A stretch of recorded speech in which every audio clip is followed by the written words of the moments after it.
ప్రియమైన వెలిగింపు శ్రోతలకు మన ప్రభువును రక్షకుడైన యేసయ్య దివ్యనామంలో మీ అందరికీ శుభాలు తెలియచేసుకుంటూ ఈ దిన కార్యక్రమాన్ని మనం ప్రార్థన ద్వారా ప్రారంభించుకుందాం. మమ్మల్ని మిక్కిలిగా ప్రేమించిన మా ప్రియ పరలోక తండ్రి, మీ ఘనమైన నామానికి వందనాలు చెల్లిస్తా ఉన్నాను. దేవ, ఈ దినాన్ని కూడా మరొకసారి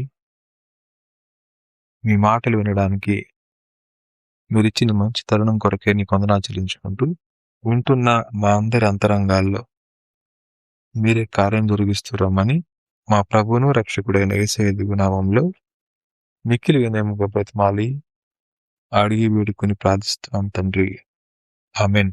ప్రియ శ్రోతలు, గత వారం మనం ప్రసంగి గ్రంథం 3వ అధ్యాయం 1వ వచనం నుంచి 8వ వచనం వరకు ఉన్న వాక్య భాగంలో నుంచి మన దేవుడు సమతుల్యతను చేసే దేవుడు అన్న విషయాన్ని ధ్యానం చేస్తూ వచ్చాం. ఈ వారం మనం 9వ వచనం నుంచి కొన్ని వచనాలు మనం ధ్యానం చేసుకుంటే మనకి ఇలా అర్థమవుతుంది. దానిలో భాగంగా మనం ప్రసంగి గ్రంథం 3వ అధ్యాయం 9వ వచనం చదువుకుందాం. కష్టపడిన వారికి తమ కష్టము వలన వచ్చిన లాభమేమి? What gain has the worker from his toil? నరులు అభ్యాసం పొందవలెనని దేవుడు వారికి పెట్టి ఉన్న కష్టానుభవం నేను చూచితిని. I have seen the business that God has given to the children of man to be busy with. దేని కాలమందు అది చక్కగా ఉండినట్లు సమస్తమును ఆయన నియమించున్నాడు. ఆయన శాశ్వత కాల జ్ఞానమును నరుల హృదయము నుంచి ఉన్నాడు గాని దేవుడు చేయు క్రియలను పరిశీలనగా తెలుసుకున్నటకు అది చాలదు. He has made everything beautiful in his time. Also, he has put eternity into man's heart, yet so that he cannot find out what God has done from the beginning to the end. కావున సంతోషముగా ఉండుట కంటెను, తమ బ్రతుకును సుఖముగా వెళ్ళబుచ్చుట కంటెను శ్రేష్టమైనదేదియు నరులకు లేదని నేను తెలుసుకుంటుని. I perceive that there is nothing better for them than to be joyful and to do good as long as they live. ప్రతివాడు అన్నపానములు పుచ్చుకొంచి తన కష్టార్జితము వలన సుఖమనుభవించుట దేవుడిచ్చి బహుమానమే అని తెలుసుకుంటుంది. Also that everyone should eat and drink and take pleasure in all his toil. This is God's gift to man. దేవుడు చేయి పనులన్నీ శాశ్వతములని నేను తెలుసుకుంటుని. దానికి ఏది చేర్చబడదు, దాని నుండి ఏది తీయబడదు. మనుషులు తన యందు భయభక్తులు కలిగి ఉన్నట్లు దేవుడు ఇటు నియమనం చేసి ఉన్నాడు. I perceive that whatever God does endures forever. Nothing can be added to it, nor anything taken from it. God has done it so that people fear before him. ప్రియ శ్రోతలు, ఈ చదవబడిన వచనాల్ని మనం ధ్యానం చేసుకుంటూ చదువుకుంటూ వెళ్తా ఉన్నప్పుడు ఒక మాట మనం జ్ఞాపకం చేసుకుందాం. ఏంటంటే, దేవుడు తగిన సమయమందు మనందరి జీవితాల్ని అద్భుతంగా చేయగలడు అని రాయబడిన మాట 11వ వచనం. దేని కాలముల యందు అది చక్కగా ఉండినట్లు సమస్తమును ఆయన నియమించి ఉన్నాడు అనే మాట. ఇంగ్లీష్లో ఏముంది చూడండి అద్భుతంగా. He has made everything beautiful in its time. దేవుడు తగిన సమయమందు అద్భుతంగా లేదా అందంగా తీర్చిదిద్దగలిగినటువంటి వాడు దేవుడు. ఈ మాట మనం జ్ఞాపకం చేసుకుంటే కొన్ని సందర్భాల్లో మన జీవితం అద్భుతంగా లేకపోవడం గల కారణం ఏంటంటే దేవుని సమయం కోసం ఆగకపోవడమే. చిన్న సంఘటన మీకు చెప్తాను. మీరు ఎప్పుడైనా సరే గింజలను చూసినప్పుడు, సీడ్స్ చూసినప్పుడు వాటిని భూమిలో వేయకముందు అవి అంత అందంగా ఏం కనపడవు. 2, వాటిలో నుంచి ఏం రాబోతా ఉందో కూడా మనకు తెలియదు. అంత మాత్రం చేత దానిలో జీవం లేదంటామంటారా? లేదు. మనం సృష్టిలో తల తిప్పి మన చుట్టూ చూసినప్పుడు మన కంటికి కనబడే ప్రతి చెట్టు, దానికి కాసినటువంటి ప్రతి పుష్పం, దాని నుంచి వచ్చిన ప్రతి ఫలం ఏం చెప్తున్నాయండి? దేవుడు తగిన సమయమందు ఇన్ హిస్ టైం అందమైన దానిగా తీర్చిదిద్దగలిగినటువంటి దేవుడు అన్నమాట.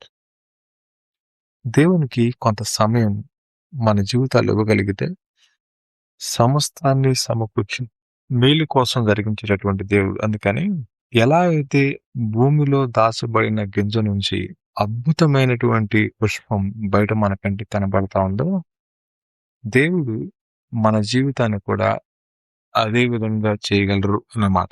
అక్కడ రాయబడిన ఇంకో మాట ఏంటంటే, మన హృదయంలో నిత్యత్వాన్ని దాచిపెట్టినాడు అనే మాట. దానికోసం మనం మాట చదువుకుందాం. యోహాను రాసిన మొదటి పత్రిక 5వ అధ్యాయం 19 నుంచి, యోహాను రాసిన మొదటి పత్రిక 5వ అధ్యాయం 9 నుంచి 13 వచనాలు చదువుకుందాం. 9వ వచనం నుంచి నేను చదువుతాను. దేవుని కుమారుని యందు విశ్వాసముంచువాడు తనలోనే ఈ సాక్ష్యం కలిగి ఉన్నాడు. దేవుని నమ్మని వాడు సాక్ష్యమును నమ్మలేదు కనుక అతడు దేవుణ్ణి అబద్ధీకునిగా చేసిన వాడే. If we receive the testimony of men, the testimony of God is greater.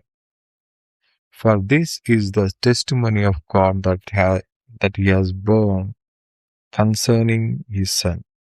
ఆ సాక్ష్యం ఏంటంటే, దేవుడు మనకు నిత్య జీవమును దయచేసెను. ఈ జీవము ఆయన కుమారుని యందున్నది అన్నమాట. అద్భుతమైన మాట అండి. దేవుడు మనకు నిత్య జీవమును దయచేసెను. Whoever believes in the Son of God has the testimony in himself. Whoever does not believe God has made him a liar, because he has not believed in the testimony that God has borne concerning his son. ఎంత అద్భుతమైన మాట అండి. ప్రపంచంలో చాలా మందికి ఈ మాట మింగుడు పడకపోవచ్చు. ఏంటన్నమాట? దేవుడు మనకు నిత్య జీవము దయచేసెను. Whoever believes in the Son of God has the testimony in himself. Whoever does not believe God has made him liar, because he has not believed in the testimony of God that God has borne concerning his son. ఏంటా సాక్ష్యం అంటే, and this is the testimony that God gave us eternal life, and this life is in his son. God gave us eternal life. దేవుడు మనకు నిత్య జీవమును దయచేసెను. ఈ మాట పదే మాట్లాడుతూ ఉన్నాను. ఎందుకు ఈ మాట మనం మాట్లాడుకుంటున్నామండి అంటే, ప్రపంచానికి తెలియనిది, తెలిసిన అంగీకరించలేనిది అద్భుతమైన వాస్తవం ఏంటంటే, యేసుక్రీస్తు ప్రభువారి యందు విశ్వాసం ఉంచడం ద్వారా, ఆయన చేసిన కార్యాన్ని హృదయపూర్తిగా నమ్మడం ద్వారా మనకు కలిగే లాభం ఏంటంటే, God gave us eternal life. దేవుడు మనకు నిత్య జీవమును ఇచ్చినాడు అన్నమాట. ప్రపంచంలో మనిషి దేన్నైనా నమ్ముతాడు, నమ్మవలసిన దాన్ని కాకుండా. ఏది తన జీవితానికి క్షేమకరమైందో దాని తప్ప సమస్తాన్ని నమ్ముతాడు. అలా నమ్మి నష్టపోవడం మనిషికి ఇష్టమే కానీ, బైబిల్ మారనిది, మార్పు చెందనిది, మార్చలేనిది. దాని దేవుని యొక్క వాక్యము అంటాం, లేదా దేవుడే మనతో మాట్లాడేటటువంటి మాధ్యమం అనుకుంటాం. అలాంటి పరిస్థితుల్లో దేవుడు మనతో తన లేఖనం ద్వారా స్పష్టంగా మాట్లాడుతూ ఉన్నప్పుడు, ఈ భూమి మీద మనం అనుభవిస్తా ఉన్న కష్టాలు, నష్టాలు, ఇబ్బందులు, ఇతరితర సమస్యలు మన జీవితాన్ని అందవిహీనంగా మార్చొచ్చేమో కానీ, మన జీవితాన్ని లోకానికి ఒకవేళ అపహాస్యం చేయబడే విధంగా కనబడేటట్టుగా ఉండొచ్చేమో కానీ మనలో దాచబడిన విషయం ఏంటో తెలుసా అండి? దేవుడు మనకు నిత్య జీవితమును దయచేసి ఉన్నారు. God has gave you the eternity, eternal life. ఈ మాట మనం జ్ఞాపకం చేసుకుంటే ప్రియ శ్రోత, ఈ మాట మీరు విన్నారు కదూ, మీరు ఎంత ధన్యులో తెలుసా? మీ వైపు మీరు చూసుకున్నప్పుడు, మన వైపు మనం చూసుకున్నప్పుడు మనకు కనబడేది మనలో ఉన్న లోపాలే, మనతో ఉన్న కష్టాలే, మన ముందు కనబడతా ఉన్న నిరీక్షణ లేని పరిస్థితులే. కానీ మన లోపలికి తొంగి చూసుకుంటే మనలో దాచబడింది ఏంటో తెలుసా అండి? దేవుడు మనకు దయచేసిన నిత్య జీవము. ప్రియశ్రోతలు, దేవుడు తగిన సమయమందు, అంటే మనం కొంచెం సమయం ఇవ్వగలిగితే అందవిహీనమైన మన జీవితాన్ని, ఆపదల మధ్య ప్రయాణం చేస్తూ ఉన్న మన జీవితాన్ని, అనుకోని పరిస్థితుల మధ్య నలిగిపోతా ఉన్న మన జీవితాన్ని ఆయన విశ్వాసం ఉంచినప్పుడు అద్భుతంగా మార్చగలడు మన దేవుడు. అటువంటి దేవుడిని మనం కలిగి ఉన్నప్పుడు మనం అందరం గుర్తుపెట్టుకోవాల్సిన అంశం ఏంటంటే, దేవుడు తన యందు విశ్వాసం ఉంచిన వారిని అద్భుతంగా మార్చగలిగినటువంటి దేవుడు ఆయన. ఇప్పుడు ఒకసారి మనం ప్రసంగి గ్రంథం దగ్గరికి వెళ్దాం. ఏమంటున్నాడు ప్రసంగి గారు? ప్రసంగి గ్రంథం 3వ అధ్యాయంలో అక్కడ రాయబడిన మాట ఒకసారి చూస్తారా? 10వ వచనం. నరులు అభ్యాసము పొందవలెనని దేవుడు వారికి పెట్టి ఉన్న కష్టానుభవం నేను చూచితిని. I have seen the business that God has given to the children of man to be busy with. అభ్యాసము అనేదాన్ని దేవుడు మన నుంచి కోరుకుంటా ఉంది, నేర్చుకోండి, లెర్నింగ్. ఏమన్నారు తర్వాత మాటలో? 12వ వచనంలో, కాబట్టి సంతోషముగా నుండుట కంటేను, తమ బ్రతుకును సుఖముగా వెళ్ళబుచ్చుట కంటేను శ్రేష్టమైనదేది నరులకు లేదని నేను తెలుసుకుంటుని. హిజ్ ఓన్ ఎక్స్పీరియన్స్, తన సొంత అనుభవంతో ఆయన మాట్లాడుతున్న మాట ఏంటంటే, మనిషి ఏ స్థితిలోనైనా సంతోషపడటానికి అవకాశం ఉంటుంది అని అర్థం. ఏ స్థితిలోనైనా సరే. ఎప్పుడు ఉండగలుగుతాం అది? మన జీవితం దేవుని చేతుల్లో భద్రంగా దాచబడి ఉంది అన్న విషయం మనకు అర్థమైతే, నా దేవుడు సర్వాధికారి అయిన దేవుడు, నా దేవుడు సావరిన్, సార్వభౌమాధికారి అయిన దేవుడు అన్న విషయం నా జీవితంలో స్థిరపరచుకోగలిగితే, నా హృదయంలో స్థాపించబడగలిగితే, నా జీవితంలో ఏ పరిస్థితి కూడా నా ఆనందాన్ని తీసివేయలేదు. చెప్పండి శ్రోతలు, ఈ మాటలు వింటా ఉన్న సమయంలో నీ మనసంతో గందరగోళంగాను, ఆందోళనగా ఉంది కదూ? అనేక సమస్యలు చుట్టుముట్టి ఆలోచనల మీద ఆలోచనలు పెరిగిపోతూ ఏం చేయాలో అర్థం కావట్లేదు కదా?